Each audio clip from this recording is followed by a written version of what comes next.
In his usual lying hysteria, John Kerry, who serves as the first U.S. Special Presidential Envoy for Climate, told a series of lies and announced that our government is planning to shut down U.S. agriculture. They call it innovation because they are confident that our pain and desperation will someday give birth to an innovative new solution. Or at least that's their cover story. Emissions from the food system alone are projected to cause another 0.5 degree of warming by mid-century on the current course that we are today. And instead of being on a course to be able to hold the Earth's temperature increase to 1.5 degrees, we're actually on a course to hit around 3 degrees right now. And you just can't continue to both warm the planet while also expecting to feed it. Doesn't work. And as is so often the case with respect to the climate crisis, we have to fight on multiple fronts simultaneously. This is the biggest organizational effort that I think we have faced, certainly since World War II, but perhaps ever. So we have to reduce emissions from the food system to keep the 1.5 degrees alive. Why do we have to keep 1.5 degrees alive?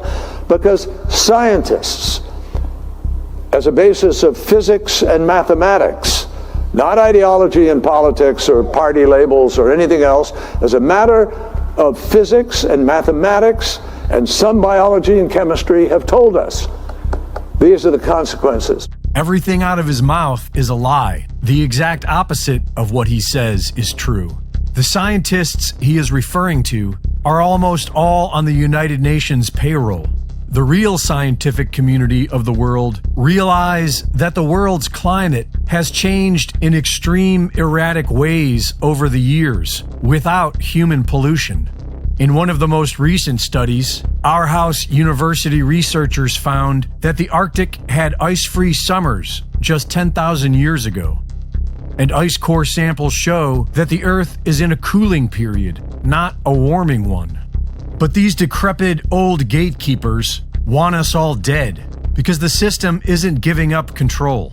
And I think to those in civil society, we got to push more. We got to be more militant, maybe. President Biden has demanded an all-of-government initiative. We are all working together. Every department of our government is engrossed in this. And if we make the right choices, there's no question in my mind we can win this battle. While our food supply is under terrorist attack by our own government, the power grid is being targeted for a false flag. And a story is already being spun to blame it on American patriots. Meanwhile, the communist Chinese are meeting their bogus climate change quotas in a different way. They are spray painting rocks and sand green. And they are planting vast fields of fake flowers made of white rocks stuck on the ends of steel rebar. According to local translators, this is being done to make areas look more green in aerial photography. Reporting for InfoWars, this is Greg Reese.